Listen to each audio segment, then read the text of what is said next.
Hey everybody, I'm Jesse and welcome to another edition of Gen X Thinks. And today I'm going to talk about my theory about what's going on behind the scenes, my theory of everything, what's actually happening here today with the WEF and the banking and all this stuff, how it got to this point, what's really happening behind the scenes. This is my personal theory. I'm interested in all kinds of different things. Ancient aliens, ancient technology, science, physics. I watch documentaries on all this kind of stuff, history, but I'll admit that I'm interested in history on a more shallow level. I've never dug deep down into the history of World War II and tried to unravel all the things that actually happened. I've heard that Pearl Harbor was a red flag event and all that stuff, or a black flag event, whatever it's called. And it was just like they say about 9/11, was just to get us into a war. And I've watched a lot of videos and done quite a bit of reading about the Romans and their republic and all that, and their empire after that, the fall of the Roman Empire and everything, and how it may have turned into the Catholic Church. But again, on a shallow, just interested level, not like on a deep, really deep level to find out what was really going on. So I like history just for the sake of entertainment kind of history. I've never really dug down deep into one section of it and tried to find theories there about alternate reasons for doing things. I've just never done that. And I say that just to be upfront so you know what I know. You know what I mean? Where I'm coming from. But also, I'm interested in politics and current events, stuff like that. So I pay attention to things that are happening. So when some politician or some talking head on the news gets up there and says something, I know they're lying. You know what I mean? But if you're not paying attention, you're liable to fall for that shit and swallow it hook, line, and sinker. But if you know they're lying, if you were paying attention to when the thing happened, then you know they're lying. I've seen them lie so many times now, even if I don't know what they're talking about, I know they're lying. But anyway, my theory about all this stuff starts probably with the ancient aliens and the ancient technology, those two shows, the ancient apocalypse kind of thing. And not many people watch that video I did about aliens, but so I'll kind of summarize it here real quick. I don't really think that aliens visit us from other planets, from other stars. The distances are just too vast. It's just too far. I mean, really, it's just too damn far.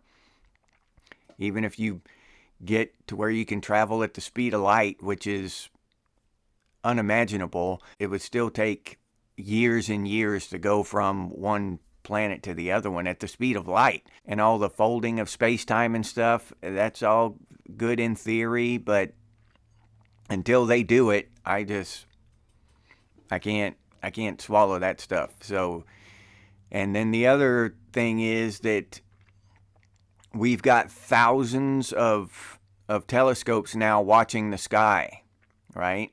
Elon Musk has got all kinds of satellites and stuff up there. All these different countries have satellites up there. Never once has there been a UFO sighting outside of the Earth. Never. Nobody's ever seen a UFO outside the Earth's atmosphere. They're always down on the ground, flying up around in the sky and stuff, but they're always inside the Earth's atmosphere, hovering above the water and going under the water and stuff like that. So until we, spot one by Mars or Venus or something, or flying around out there, then I don't buy into it. So that's the other big reason I have for not believing in us being visited by aliens from another star system. It's hard for me to swallow. I'm not saying it's not possible. I'm not saying that it's not happening. I'm just saying I don't buy into it 100%. So, having said that, I can take the ancient aliens thing and throw that to the side. it's fun to watch, but I don't buy into it. I don't buy into the ancient aliens thing. Now, the ancient technology thing. Okay, now we're talking about something different. Now, they have basically proven that man has been around a lot longer than we originally thought. We thought that man came up like 10,000 years ago in the last ice age, and we've evolved since then, right? Men were around a lot longer than that. They found stuff 45,000 years old and 1,000,000 years old, stuff like that. Don't quote me on the numbers, but I just watch these shows as entertainment and for thought-provoking reasons, so I don't write down the numbers and stuff.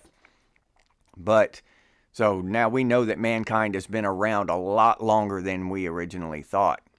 And the second thing is that they've got a lot of evidence, not proof, but a lot of evidence of technology back then, of man having technology, different kinds. Okay, so what does that say? Because it's hard to believe that, when you see these things, this evidence they had of this technology, it's hard to believe. Now, that is because when technology comes up, it's like branches on a tree. It can shoot off in different directions, okay? Because our technology think about us back in the 80s, how we thought the future would be. We thought we'd have flying cars and ray guns and stuff, you know what I'm saying? Not social media and all kinds of this other bullshit, 4K TVs. So technology could have gone that way to what we envisioned, but it didn't. Now, we could very well have flying cars. They're coming out with flying like drone type cars now. Now, we could have done that instead of focusing our energies and money on all this other stuff, but we didn't. It went off in a different direction. And another thing is, like, I don't know how many of you are familiar with steampunk. That's like an idea. Jules Verne is like a steampunk idea. Maybe that's where it originated from. But steampunk is about, like, back in the late 1800s, early 1900s, maybe even earlier, but like advanced technology, but it went off in a different direction. So technology is an offshoot and kind of goes off in a different way. So they're advanced technologically, but just different. So if technology can advance, right? Think about it like a stock market graph, right? Technology can come up and it can take a lot of different routes. So say back when they were building the pyramids, because they've got a lot of evidence that says that the pyramids are a lot older than we think they are. They've got water erosion on the Sphinx, and the entire time we've known of this stuff and clear back in our recorded history, the Sphinx has been in a desert. There's no water. But they've got clear signs of water erosion. So that tells us that the Sphinx was surrounded by water at some time. A long, long time ago. But anyway, so way back a long time ago, technology came up, right? And there's no telling what kind of form it took. Maybe they were using vibrational energy. Maybe they could use some form of magnetism and vibrational energy to levitate things. And that would just seem normal to them. Just like stuff turning on a light would seem normal to us. But back to the Romans, that would seem like magic. Okay? But to these people who created the pyramids, levitating a rock was just normal. They see that shit every day, right? So that's just technology taking a different path. Now technology gets up to a peak, not the peak, a peak, and then it collapses. We've seen it time and time again. The Romans are the closest and best example of that, because they got up to a certain point, and just like the stock market, these peaks can go higher, and then fall, and then they can come up a little ways and then fall. Now, the Romans had concrete that we still can't match. Their roads and stuff are still there in better condition than our roads today. Their aqueducts are still there. The stuff they could do was just phenomenal, the Romans. And there's evidence of other technology they had that we don't even know about, we don't even understand. It's just evidence, right?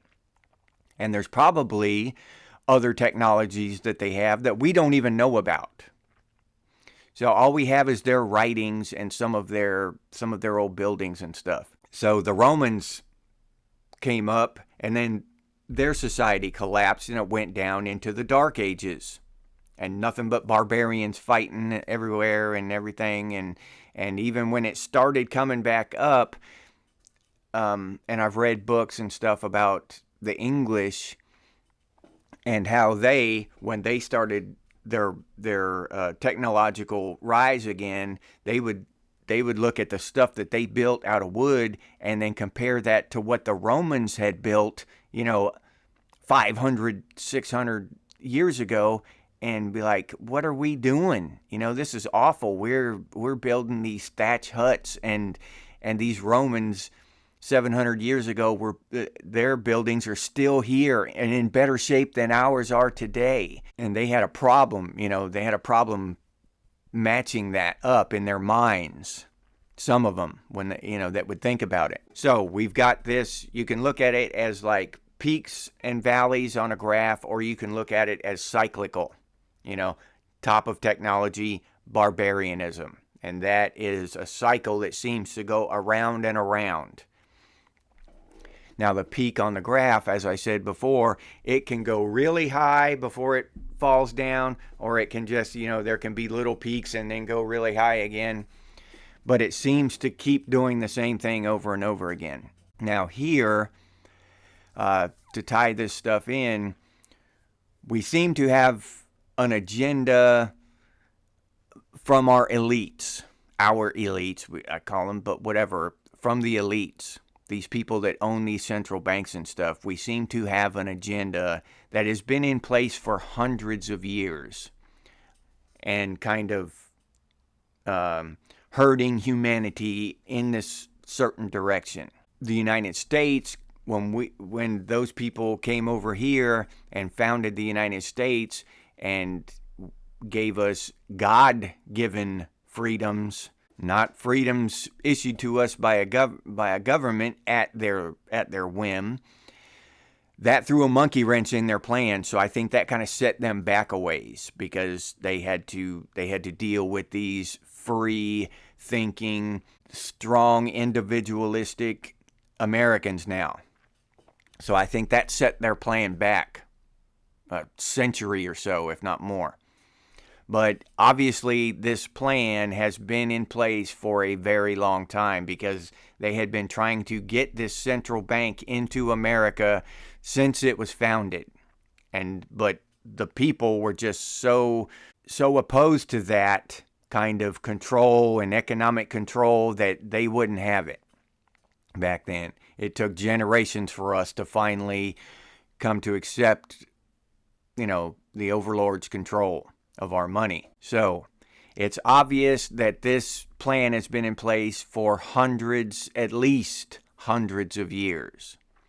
So here's another problem I have with that, is how are they maintaining that control and that plan and going in this direction for hundreds of years, generations, many generations? Because it seems like to me that if this is passed down to the next generation, then you'd get a Hunter Biden in there, right? You get somebody who just didn't give a shit, whatever, that all that stuff is just stupid. He'd be a crackhead or a a man whore or a gambling addict, something. And he would just, he'd screw it all up basically. It'd be their monkey wrench thrown into their mechanism, and he'd just screw the whole thing up and it would fall apart, right? But that doesn't happen. They just keep trucking in the same direction over centuries, and that's obvious. It's been obvious for a long time. Even if you just count from the founding of the USA, it's been centuries. So how do they maintain control and this much purpose of such a far-reaching organization to control countries over such a long period of time? Now, here's where we kind of my theories kind of get into kookyville. So don't call me crazy. This is just a theory. I'm not betting my life savings on it or my life on it. I'm just saying this is where, when I put all the pieces together, this is where it leads me. Now, in our media and in our movies and stuff, we've always seen these immortals, these long living people, vampires and stuff like that, and they change their names and they live in the shadows and nobody knows who they really are. Just like the elites who run the banks. Nobody knows who they are. I don't know if they have passports, if they need them. Do they have a driver's license? Are they legally citizens of a country? I don't know. I have no idea. Because they won't come out and just talk to us. They're hiding. Hiding from someone is a mark of fear. There's no other way to say that. There's no other thing you can say. Oh, you can give them all kinds of reasons, and you can rationalize it all different ways, but they're afraid. They're afraid of the people they're hiding from, which is us. So they hide. That's the first thing, the first clue in my theory here. They hide. They hide from us. The second thing is, when I think about it, if I was Bill Gates and I had the means, the resources to have an underground bunker and hire a bunch of chemists and scientists and shit and throw them in there and pay them good money for the rest of their lives to figure out how to extend my lifespan, would I do it? Me personally, no, I wouldn't do it, because to me, life is like a train ride. I want to get to my destination.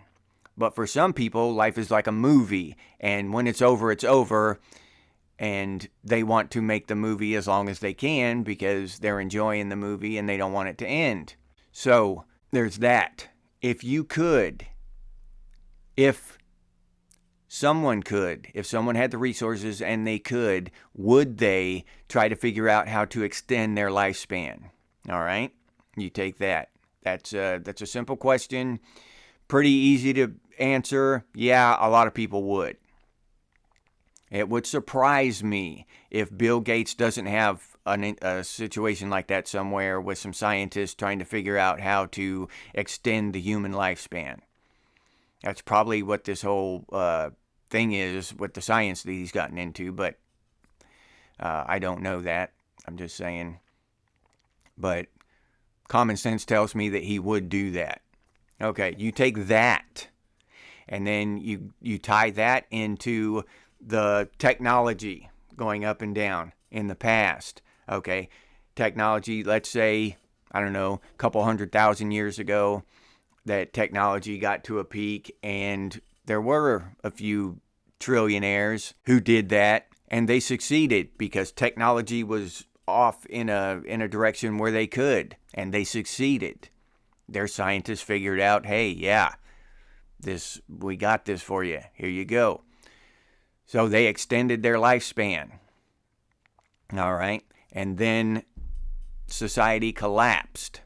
Now, these billionaires, they would form a group that just makes sense, because they're the only ones who they can relate to, they can identify with.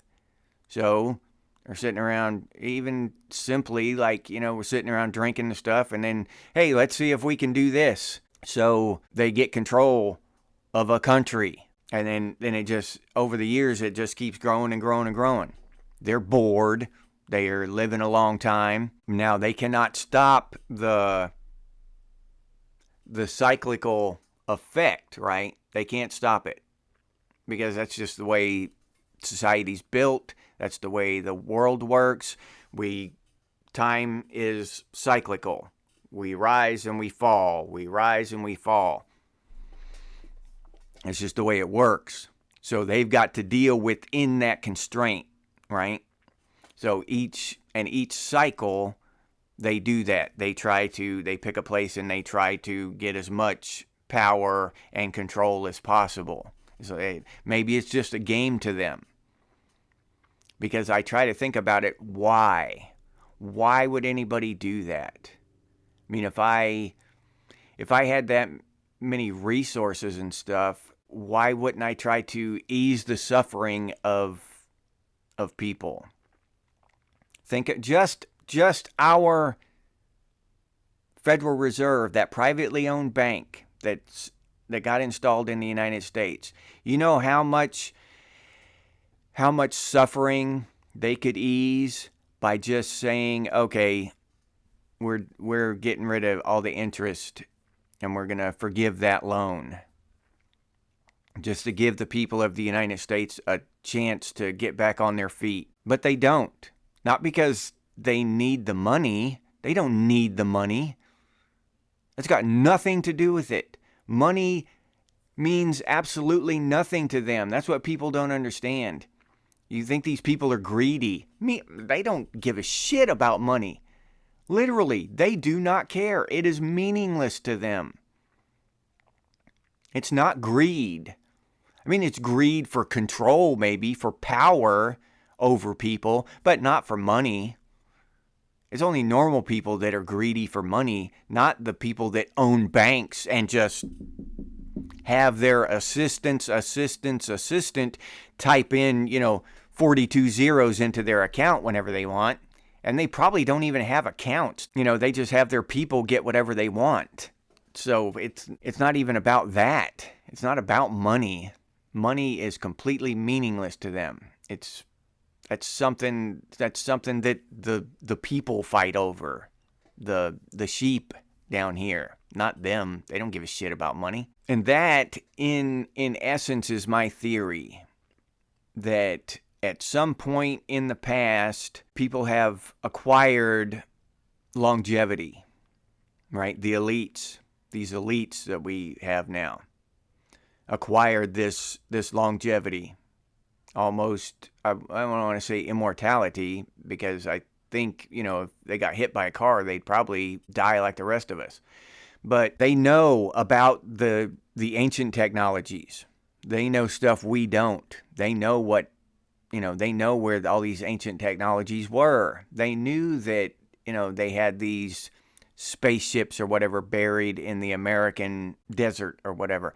So when we got over here and everything got to where it was, they come over here and they claimed it, or had our government claim it. And that those spaceships and stuff we see are ancient technology, actually, not alien spaceship that crashed at some point. Just that.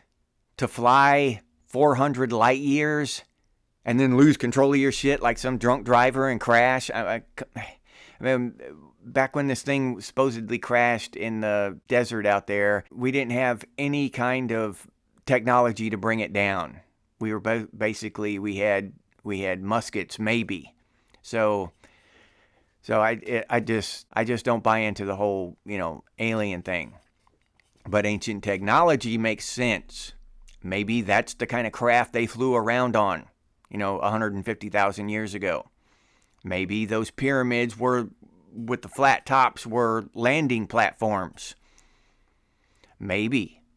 Now, I don't know about any of this stuff. I'm just saying this is the kind of stuff I have fun thinking about, right? This is enjoyable to me. So I'm hoping that a few of y'all enjoy it too. And definitely put down in the comments, tell me what you think of this, and if any of your theories might tie into my theories, or maybe you might just have something that you know that I don't that would just blow my theory out of the water and I'll start thinking in a different direction. But definitely share your thoughts with me on this. I sincerely appreciate it. And I'll leave you there with that. If you enjoyed this program, please like and subscribe. And if you'd like to become a member, I'll leave that link down in the description, or you can head over to the channel page and become a member that way. If you're interested in supporting the channel, you can do so by heading over to Buy Me a Cup of Coffee and buy me a cup of coffee. And I'll put that link down in the description too. Another way to support the channel is by clicking on that super thanks button down there. I appreciate that for those of you who do it. I thank you very much. If you're interested in Gen X and Gen X Thinks branded gear, you can head over to Redbubble and check that stuff out. They're having a 25% off sale right now, so it's a good time to go see what they have over there. Hoodies, t-shirts, coffee mugs, stickers, all kinds of cool stuff. And I'll leave that link down in the description too. If you can't or don't want to support the channel in any of those ways, you can always do so by sharing these videos on your social media. That helps out a lot. Thank you for those of you who do that. I know a lot of you do, and I sincerely appreciate it. If you have any ideas for future episodes of Gen X Thinks, please put those down in the comments, or you can email us, and the email's over on the channel page. And as always, stay frosty, Gen X, and I'll see you on the next one.